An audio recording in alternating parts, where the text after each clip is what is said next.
ವಾಲ್ಮೀಕಿ ಸಮುದಾಯದ ಅಥವಾ ವಾಲ್ಮೀಕಿ ನಿಗಮದ ಹಣ ನೂರಾರು ಕೋಟಿ ರೂಪಾಯಿ ಅಕ್ರಮ ಅವ್ಯವಹಾರ ನಡೆದಿದೆ ಅನ್ನೋದಕ್ಕೆ ಸಂಬಂಧಪಟ್ಟಂತೆ ಒಂದು ಕಡೆ SIT ಮತ್ತೊಂದು ಕಡೆ ED ತನಿಖೆಯನ್ನು ಮಾಡ್ತಾ ಇದೆ.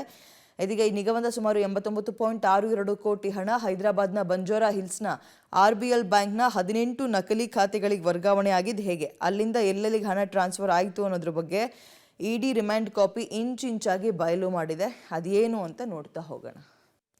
ಓಕೆ, ಹಣ ಹೇಗೆ ಟ್ರಾನ್ಸ್ಫರ್ ಆಗಿದೆ, ವರ್ಗಾವಣೆ ಆಗಿದೆ? ಹಂತ 1, ನಿಗಮದ ಉಳಿತಾಯ ಖಾತೆಯಿಂದ ಸುಮಾರು 9 ನಕಲಿ ಖಾತೆಗಳಿಗೆ 45.02 ಕೋಟಿ ಹಣ ವರ್ಗಾವಣೆ ಮಾಡಿದ್ದಾರೆ. ವಾಲ್ಮೀಕಿ ನಿಗಮದ ಉಳಿತಾಯ ಖಾತೆಯಿಂದ ನಿಗಮದ ಸೆಕ್ಯೂರ್ಡ್ ಓವರ್ ಡ್ರಾಫ್ಟ್ ಖಾತೆಯಿಂದ ಸುಮಾರು 9 ನಕಲಿ ಖಾತೆಗಳಿಗೆ 50 ಕೋಟಿ ವರ್ಗ ಆಗಿದೆ.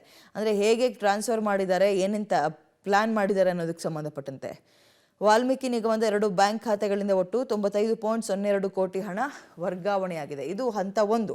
ಹಂತ 2, ಹೈದರಾಬಾದ್ನ RBL ಬ್ಯಾಂಕ್ 18 ನಕಲಿ ಖಾತೆಗಳಿಂದ ಮತ್ತೆ ಹಣ ವರ್ಗಾವಣೆಯಾಗಿದೆ. ಅಕ್ರಮ ವರ್ಗಾವಣೆಗಾಗಿ ಹೈದರಾಬಾದ್ನ ಫಸ್ಟ್ ಫಿನಾನ್ಸ್ ಕ್ರೆಡಿಟ್ ಬ್ಯಾಂಕ್ನಲ್ಲಿ ಸುಮಾರು 20 ನಕಲಿ ಖಾತೆಗಳನ್ನು ಇದಕ್ಕೋಸ್ಕರ ಅಂತಲೇ ಸೃಷ್ಟಿ ಮಾಡಿದ್ದಾರೆ. ಆ 13 ನಕಲಿ ಖಾತೆಗಳಿಗೆ ಸುಮಾರು 55.76 ಕೋಟಿ ರೂಪಾಯಿ, 7 ಆಂತರಿಕ ಖಾತೆಗಳಿಗೆ 41.63 ಕೋಟಿ ವರ್ಗಾವಣೆ ಮಾಡಿದ್ದಾರೆ. ಇವೆಲ್ಲವೂ ಕೂಡ ತೀರಾ ಇಂಟರ್ನಲ್ ಡೀಟೇಲ್ಸ್, ED ಗೊತ್ತಿರುತ್ತೆ. ಮೇಲ್ಮೇಲೆ ಅಂಶವನ್ನು ನಾವು ನಿಮಗೆ ಹೇಳ್ತಾ ಇದ್ದೀವಿ ಅಷ್ಟೇ. ಇದು ಹಂತ 2ನೇ ಹಂತದಲ್ಲಿ ಹಣ ವರ್ಗಾವಣೆ ಆಗಿದೆ ಎಲ್ಲೆಲ್ಲಿಗೆ ಅಂತ. 3ನೇ ಹಂತ ನೋಡಿದಾಗ ಫಸ್ಟ್ ಫಿನಾನ್ಸ್ ಕ್ರೆಡಿಟ್ ಬ್ಯಾಂಕ್ನ 20 ನಕಲಿ ಖಾತೆಗಳಿಂದ ಮತ್ತೆ ಹಣ ವರ್ಗಾವಣೆಯಾಗಿದೆ. ಹೈದರಾಬಾದ್ ಮೂಲದ 2 ಜ್ಯುವೆಲ್ಲರಿ ಶಾಪ್ಗಳು ಮತ್ತು 11 ಕಂಪನಿಗಳಿಗೆ ಸುಮಾರು 95 ಕೋಟಿಗೂ ಹೆಚ್ಚು ಹಣವನ್ನು ವರ್ಗಾವಣೆ ಮಾಡಿದ್ದಾರೆ. ಜ್ಯುವೆಲ್ಲರಿ ಮಾಲೀಕರಿಂದ ಈಗಾಗಲೇ 20 ಕೋಟಿಗೂ ಹೆಚ್ಚು ಹಣ ಮರುವಶ, ಅಂದರೆ ಅವ್ರಿಗೆ ಹಾಕೋದು ಅವ್ರ ಅಕೌಂಟ್ಗೆ ವಾಪಸ್ ಅವರಿಂದ ಪಡೆದುಕೊಳ್ಳೋದು.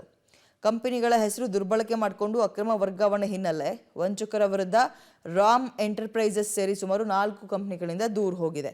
ಸೊ ಇಷ್ಟು ಈ ಪ್ರಕರಣದಲ್ಲಿ ಆಗಿದೆ ಅಂತ ರಿಮ್ಯಾಂಡ್ ಕಾಪಿಯಲ್ಲಿ ಎಷ್ಟು ಹಣ ಈ ನಿಗಮದಿಂದ ಹೇಗೆ ಟ್ರಾನ್ಸ್ಫರ್ ಆಗಿದೆ ಅನ್ನೋದ್ರ ಬಗ್ಗೆ ED ಅಧಿಕಾರಿಗಳು ಉಲ್ಲೇಖ ಮಾಡಿದ್ದಾರೆ.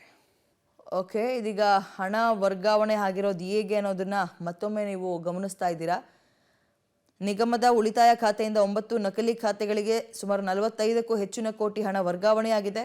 ಅದೇ ನಿಗಮದ ಸೆಕ್ಯೂರ್ಡ್ ಓವರ್ ಡ್ರಾಫ್ಟ್ ಖಾತೆಯಿಂದ 9 ನಕಲಿ ಖಾತೆಗಳಿಗೆ ಅಗೇನ್ 50 ಕೋಟಿ ವರ್ಗ ಆಗಿದೆ. ವಾಲ್ಮೀಕಿ ನಿಗಮದ 2 ಬ್ಯಾಂಕ್ ಖಾತೆಗಳಿಂದ ಒಟ್ಟು 95.02 ಕೋಟಿ ಹಣ ವರ್ಗಾವಣೆಯಾಗಿದೆ ಅಂತ ಹಂತ 1, 2, 3 ಇವೆಲ್ಲವನ್ನ ಮೆನ್ಷನ್ ಮಾಡಿದ್ದಾರೆ. ಅಧಿಕಾರಿಗಳು ಜಾಲಾಡ್ತಾ ಇದ್ದಾರೆ.